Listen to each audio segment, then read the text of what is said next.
श्री गुरुवे नमः।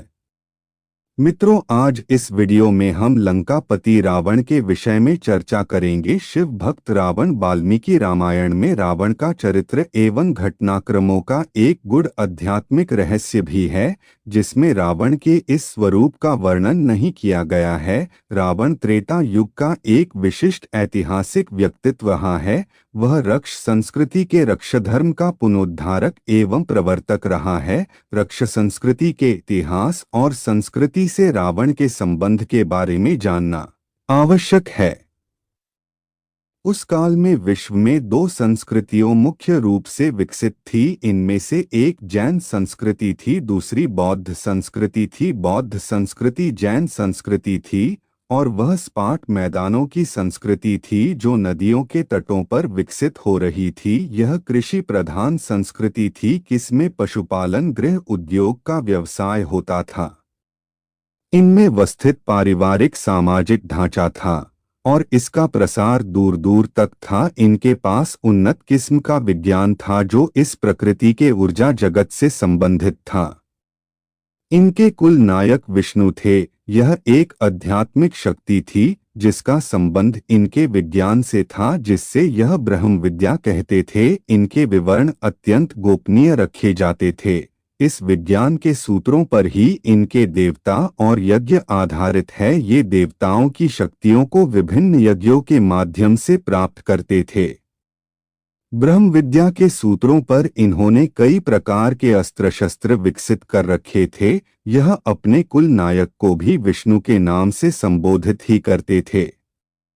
शैव संस्कृति भी इनके ही समान विकसित हो रही थी। यह संस्कृति पहाड़ों एवं जंगलों में विकसित हो रही थी। यह जंगल के फल फूल कंद आदि का प्रयोग करते थे और प्रवृत्ति से मांसाहारी थे। इनमें अनेक समुदाय एवं संप्रदाय थे। सभी के रीति रिवाज, पूजा साधना आदि में अलग अलग प्रकार की मान्यताएं एवं विधि विधान प्रचलित थे।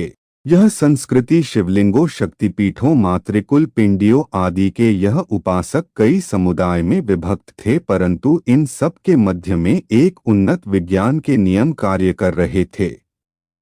यह शैव मार्गी विज्ञान था जो वैदिक संस्कृति के विज्ञान से भिन्न था। केवल इस विज्ञान को परिभाषित एवं सूत्रबद्ध करने का वर्णन भिन्न था। इनकी समस्त साधनाएं, विधि विधान भिन्न प्रकार के थे। इन्हें कई प्रकार की चमत्कारी शक्तियों का ज्ञान था, जिसके कारण इन्हें मायावी कहा जाता था।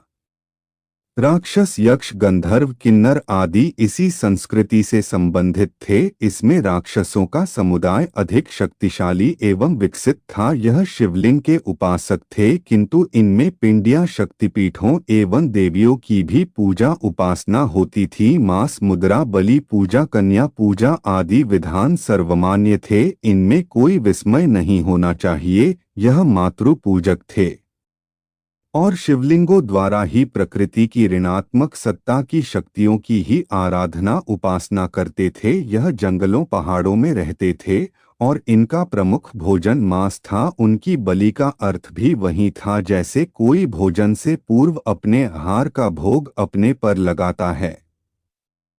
राक्षसों के इन आचरणों को वैदिक संस्कृति अधम कृत्य मानकर इनसे घृणा करती थी। यह घटना इनके आचरण और हिंसात्मक प्रवृत्ति के कारण थी। ज्ञान विज्ञान की दृष्टि में इनके तंत्र और शैव मार्ग की व्याख्या से भी उन्हें इनके अधम कृत्य मानकर विरोध किया करते थे और इसी कारण उनमें परस्पर शत्रुता एवं युद्ध होता ही रहता था। रक्ष, प्राकृतिक संसाधनों, जल एवं वन की रक्षा करने वालों को रक्ष और प्राकृतिक साधनों की पूजा करने वालों को यक्ष कहा जाता था, परंतु यह भी सत्य प्रतीत नहीं होता है। प्रतीत होता है कि इन संबोधनों की उत्पत्ति आंखों के वर्ण के अनुसार हुई थी। रक्ष, यक्ष, गंधर्व, किन्नर, वानर आदि प्राकृतिक संसाधनों में विकसित होने वाली जनजातियां थीं।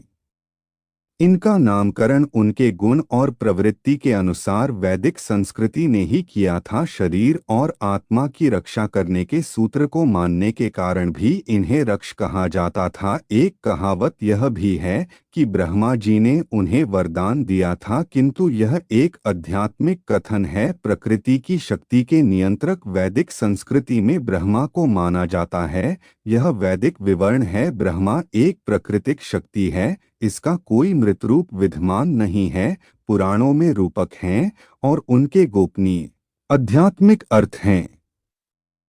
राक्षसों के इष्ट ब्रह्मा विष्णु नहीं थे, इसलिए इनके द्वारा ब्रह्मा को प्रसन्न करने के लिए तपस्या करना संभव ही नहीं था। इनकी शक्ति को देखकर वैदिक विद्वानों ने इस रूपक को अपनी आस्था के अनुरूप कथित किया है। राक्षसों के अधिनायक वैदिक संस्कृति के लिए हमेशा वह बने रहते थे। यह लोग वैदिक ऋषि मुनियों, साधु, तपस्वियों और देव देवों को भी अधिक शक्तिशाली होने के कारण अत्यधिक कष्ट पहुंचाया करते थे। इससे आप लोगों को यह तो ज्ञात हो गया होगा कि रावण वैदिक नहीं था, नहीं वह वेदों का ज्ञाता था, क्योंकि वैदिक संस्कृति और राक्षस संस्कृति दोनों में भयंकर शत्रुता थी। वे दोनों संस्कृतियों अपने अपने मार्गों को श्रेष्ठ समझती थी और एक दूसरे से घृणा करती थी। रावण भी भौतिक ऋषि मुनियों को अत्यधिक कष्ट पहुंचाया करता था। वह उनके यज्ञ तपस्या विध्वंस कर डालता था और उनका रक्त निकाल लेता था। उसी रक्त के घड़े से सीता का जन्म होना बताया जाता है। और यह भी एक सत्य है कि प्राचीन युग में बालक की जाति उसकी माता के वर्ण से ही जानी जाती थी, जैसे कि विदुर को कभी भी न ब्राह्मण माना गया और क्षत्रिय वह केवल एक दासी पुत्र कहलाता था, जबकि वह ऋषि वेदव्यास के योग बल से उत्पन्न हुई संतान थी। रावण भी इस सत्य को जानता था। मैं जानता था कि से वैदिक संस्कृति से युद्ध करना ही होगा। वह राक्षसों की बढ़ती हुई शक्ति को सहन नहीं कर सकती। रावण रख संस्कृति का प्रचार प्रसार कर रहा था, वह उसका प्रवर्तक था। रख संस्कृति को शक्तिशाली बनाकर उसे वैदिक संस्कृति से भी अधिक सशक्त बनाने का उद्देश्य लेकर चलने वाले रावण की विवशता यह थी कि वैदिक संस्कृति के भय से अपना अभियान नहीं रोक सकता था, क्योंकि यह रक्षाधर्म की नीतियों के विरुद्ध एक अधम कृत्य था। शैव संस्कृति की देन है तंत्र, इसका वैदिक मार्ग से कोई संबंध नहीं है। इसके संस्कारों एवं विधियों का अवलोकन करने से यह ज्ञात होता है कि यह किसी विपरीत संस्कृति का विज्ञान है, जिसमें भी वीभत्स करते और नर बलि जैसे कृत्य का प्रचलन था। मांस बलि, मदिरा उन्मुक्त यौनाचार, कापालिक कृत्य, नरबलि, खोपड़ी में खानपान प्रचलित था। इसका अपना विज्ञान था और वह वैदिक संस्कृति के सर्वथा विपरीत था। विज्ञान के सूत्र और नियमों में भी भिन्न प्रकार के हैं और योनि लिंग आदि की पूजा भी वैदिक संस्कारों में विपरीत थी। रावण ऋषि पुत्र होते हुए भी देवताओं और विष्णु का विरोधी था और रक्ष संस्कृति का रावण से पूर्व भी इनसे युद्ध होता रहा। इसके बाद भी उपलब्ध समस्त तंत्र साहित्य में विष्णु, वैदिक ऋषि, ब्रह्मा आदि समाये हुए। यह तंत्र का वैदिकीकरण है और इसे दक्षिण मार्ग कहकर स्थापित किया गया है और यही सब वाम मार्ग में भी समाये हुए हैं। इससे यह स्पष्ट हो जाता है कि जिन आस्थाओं को अपने अपने संप्रदाय की ओर मोड़ने के लिए किया गया है, इससे भारी भ्रम उत्पन्न हो जाता है, क्योंकि अनेक ऐसे तंत्र ग्रंथों में सुरापान और नरबलि आदि के विवरण समाये हुए हैं। वैदिक संस्कृति मांसाहारी थी या नहीं यह तो ज्ञात नहीं, पर उसमें नरबलि और बलि जैसी प्रथाएं नहीं थी। इन्हें वैदिक देवताओं एवं ऋषियों के नाम पर तंत्र क्रियाओं में डालकर मार्ग विधि बताया गया है। देवियों के जिन रूपों की आज हम पूजा करते हैं, प्राचीन प्रमाणिक वैदिक ग्रंथों में इनका कहीं भी उल्लेख नहीं है। वेद उपनिषद में शिव भी नहीं है। आथ इन विवरणों से भ्रम में न पड़े, यह वैदिक नहीं है, शिव एवं शाक्त मार्ग की देन है और इसके प्रवर्तक एक अलग ही संस्कृति के थे।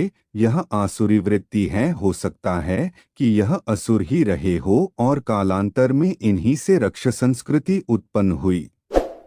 अगर आपको यह वीडियो अच्छी लगी है तो कृपया लाइक व शेयर करें, चैनल को सब्सक्राइब करें। धन्यवाद।